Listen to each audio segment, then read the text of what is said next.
Supreme court के अहम फैसले के बाद, जिसमें हरीश राणा को इच्छा मृत्यु देने के लिए सुप्रीम कोर्ट ने फैसला सुना दिया है, एक नई बहस शुरू हो गई है।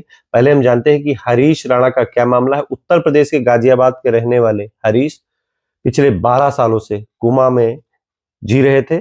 सुप्रीम कोर्ट ने सेक्शन 21 के तहत right to die with dignity, गरिमा के साथ मरने के अधिकार के तहत ये फैसला सुनाया है। हरीश राणा जो 20 अगस्त 2013 को चंडीगढ़ में एक पेइंग गेस्ट की चौथी मंजिल से गिरकर बहुत गंभीर चोट में चले गए थे। उनके सर पे काफी गहरे घाव हो गए थे, चोटें लगी थी। तो वो जी रहे थे, पर उनका जो माइंड था वो पूरी तरीके से काम नहीं कर रहा था। वो सामान्य जीवन जीने की स्थिति में नहीं थे। हरीश, उनके पास धड़कन तो थी पर जिंदगी नहीं थी। इसी के संबंध में भारतीय सुप्रीम कोर्ट ने एक अहम फैसला सुनाया है और हरीश के माता पिता के याचिका के बाद में निर्णय दिया है कि आप इच्छा मृत्यु ले सकते हैं। वो इच्छा मृत्यु तरीके से होगी, मतलब उनको लाइफ सपोर्ट सिस्टम से हटा दिया जाएगा, जिसमें मरीज पहले से लिविंग विल इच्छा पात्र बन सकता है, जिसमें मरीज को कृत्रिम सिस्टम जिसपे वो वेंटिलेटर पे रखे हुए थे वहां से उनको हटाया जाएगा और वो प्राकृतिक रूप से मरेंगे। साथ ही भारत के सुप्रीम कोर्ट ने भारत सरकार को इच्छा मृत्यु से संबंधित नियम बनाने के लिए भी आदेशित किया है।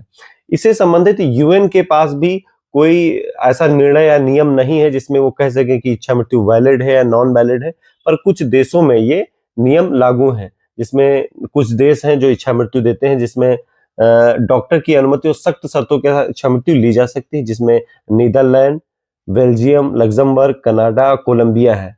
जिन देशों में डॉक्टर असिस्टेंट सुसाइड अनुमति, जिसमें डॉक्टर दवा देता है लेकिन मरीज खुद उसे लेता है, दवा डॉक्टर देगा, मरीज उसको खाएगा और उसकी मृत्यु हो जाएगी, जिसमें अमेरिका के कुछ राज्यों में लागू है, स्विट्जरलैंड है, जर्मनी है, ऑस्ट्रेलिया के कुछ राज्यों में लागू है।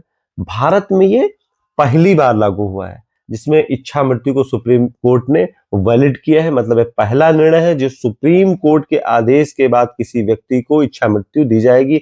बहुत सारी याचिकाएं सुप्रीम कोर्ट में डाली गई, पर अभी तक सुप्रीम कोर्ट ने इसको वैलिड नहीं किया था। भारत के साथ ब्रिटेन, जापान और कुछ अन्य देश हैं जहां पे इच्छा मृत्यु वैलिड है।